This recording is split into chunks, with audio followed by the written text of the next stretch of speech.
Hello student, आज हम आपको पढ़ाएंगे क्लास 7 का जियोग्राफी इन्वायरमेंट। इसका तीसरा लेसन है आवर चेंजिंग अर्थ, हमारी बदलती पृथ्वी। हमारी पृथ्वी का आकार क्या होता है? बदलता रहता है, हमेशा ये परिवर्तित होती रहती है। दिया है the lithosphere is broken into a number of plates known as the lithosphere plates. क्या दिया गया है? स्थलमंडल अनेक प्लेटों से विभाजित है, जिन्हें स्थलमंडलीय प्लेट कहते हैं। अनेक प्लेटों में विभाजित है, इसलिए इसको क्या कहते हैं? स्थलमंडलीय प्लेट कहते हैं। आपको यह जानकर आश्चर्य होगा कि ये प्लेट हमेशा धीमी गति से चारों तरफ घूमती रहती हैं। प्रत्येक वर्ष केवल एक कुछ मिलीमीटर के लगभग पृथ्वी के पिघले हुए मैग्मा से होने वाली गति के कारण ऐसा होता है। मतलब जो पृथ्वी के अंदर जो मैग्मा होते हैं वो पिघलते हैं, उसी के कारण एक पृथ्वी क्या होता है, इसमें बदलाव होता है।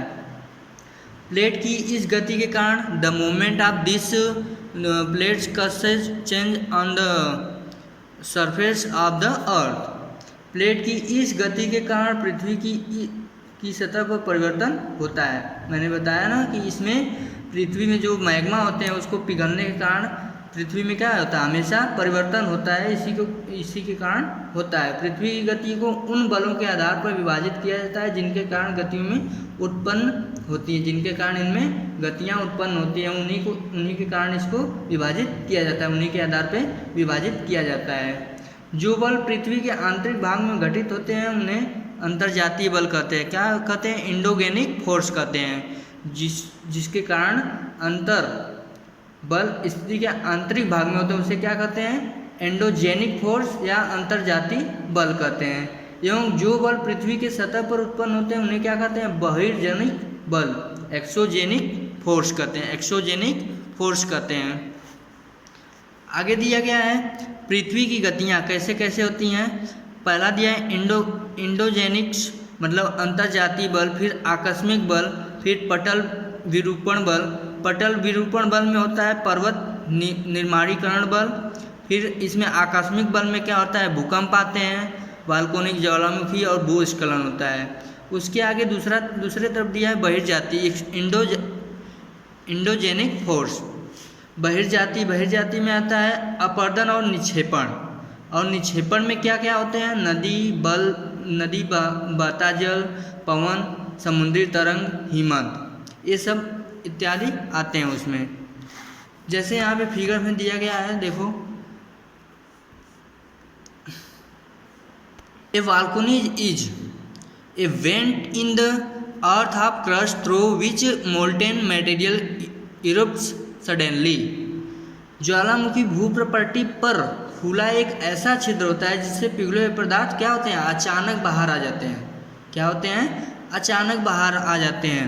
Similarly when the lithosphere plates move the surface of the earth vibrate, the vibration can travel all around the earth।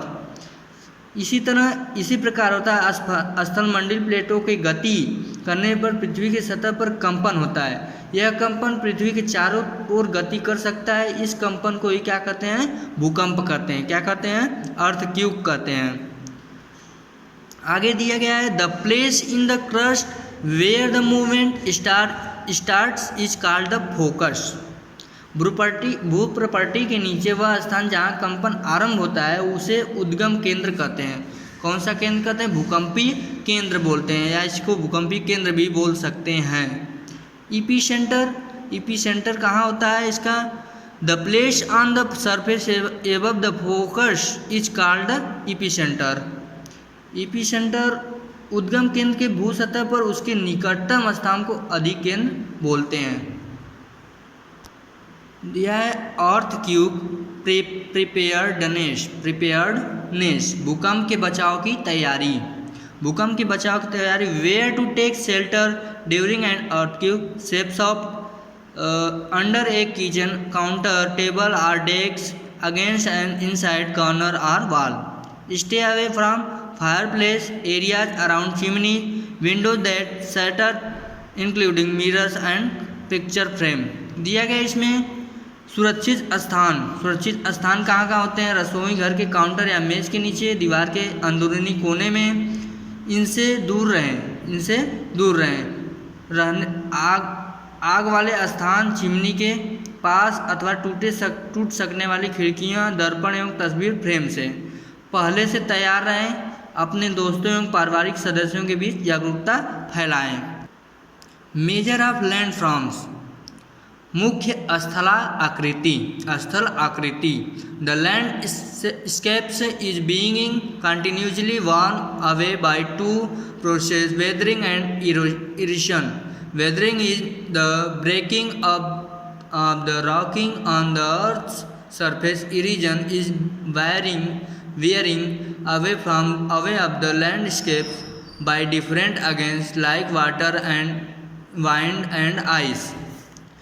अपक्षय एवं अपर्दन नामक दो प्रक्रम द्वारा दृश्य लगातार विघटित होता रहता है। अपक्षय और अपर्दन के द्वारा पृथ्वी की सतह पर शैलों के टूटने से अपक्षय की क्रिया होती है। भूदृश्य पर जल, पवन एवं हिम जैसे विभिन्न घटकों के द्वारा होने वाले क्षय को अपर्दन कहते हैं। किसको अपर्दन कहते हैं? जो भूमि पर अपक्षय होते हैं, घटित होते हैं, उसे अपर्दन कहते हैं। जैसे वायु, जल अपर्दित पदार्थ को एक स्थान से दूसरे स्थान तक ले जाते हैं और फलस्वरूप एक स्थान निक्षेपित करते हैं। अपर्दन एवं निक्षेपण एक प्रक्रम पृथ्वी के धरातल पर विभिन्न अस्त्राकृतियों के कारण होता है, निर्माण होता है। नदी के कार्य, वर्क ऑफ रिवर।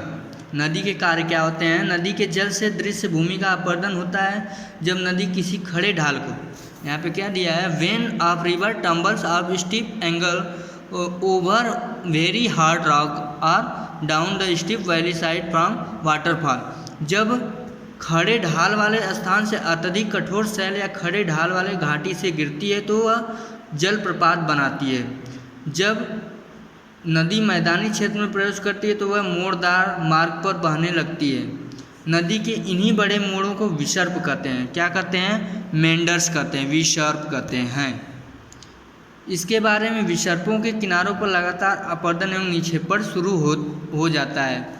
विसर्प लूप के सिरे निकट आते जाते हैं। समय के साथ विसर्प लूप नदी के ऑक्सबो में बदल जाते हैं। Work of Siya, the erosion and depositions of the Siya wave give rise the coastal landform. Siya wave continuously strike at the rocks. Cracks develop over time. Them became larger and wider, thus hollow like caves on the rocks. समुद्री तरंग के अपर्दन एवं निक्षेपण तटीय स्थलाकृतियाँ बनाते हैं। समुद्री तरंगें लगातार शैलों से टकराती रहती हैं जिससे दरार विकसित होती रहती है। समय के साथ बड़ी और चौड़ी होती जाती है। इनको समुद्री गुफा भी कहते हैं। समुद्री सिया केव्स भी कहते हैं, समुद्री गुफा भी कहते हैं। इनमें केवल छत ही बचती है जिसे तटीय मेहराब कहते हैं, सिया आर्चेज कहते हैं। और आगे दिया गया है स्टैक कहते हैं। किसको? दीवार जैसी इन आकृतियों को क्या कहते हैं? स्टैक कहते हैं। आगे दिया है वर्क ऑफ आइस, हिमनद के कार्य। हिमनद के कार्य क्या होते हैं? ग्लेशियर और रिवर ऑफ आइस बीच दिया गया। इसमें हिमनद अथवा हिमानी बर्फ की नदियाँ होती हैं। हिमनद अपने नीचे की कठोर चट्टानों को ग्लोसामी मिट्टी और पत्थरों को अपर्दित कर देती हैं और ग्लोसामी मिट्टी एवं पत्थरों से भूदृश्य का अपर्दन करती हैं। मतलब हिमालय भी क्या करते हैं? अपने नीचे की मिट्टियों को काट करके नीचे लाते हैं। इससे भी क्या होता है? अपर्दन होता है। आगे दिया है वर्क ऑफ वाइंड, हवा के, पवन के कार्य क्या होते हैं? An active agent of erosions depositions in the desert is wind. The desert can see rock in the shape of mushroom, commonly called mushroom rocks.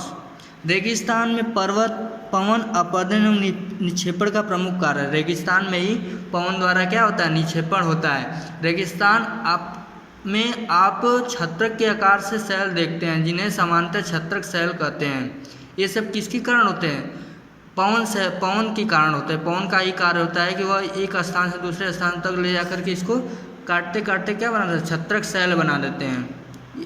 इसलिए ऐसी शैल के आधार पर संकीर्ण एवं शीर्ष विस्तृत होते हैं। पवन चलने पर अपने साथ रेत को एक साथ, बताया ना कि रेत को एक साथ इकट्ठा करके दूसरे स्थान पर ले जाती हैं, जिससे क्या होता है? छत्रक शैल बनता है।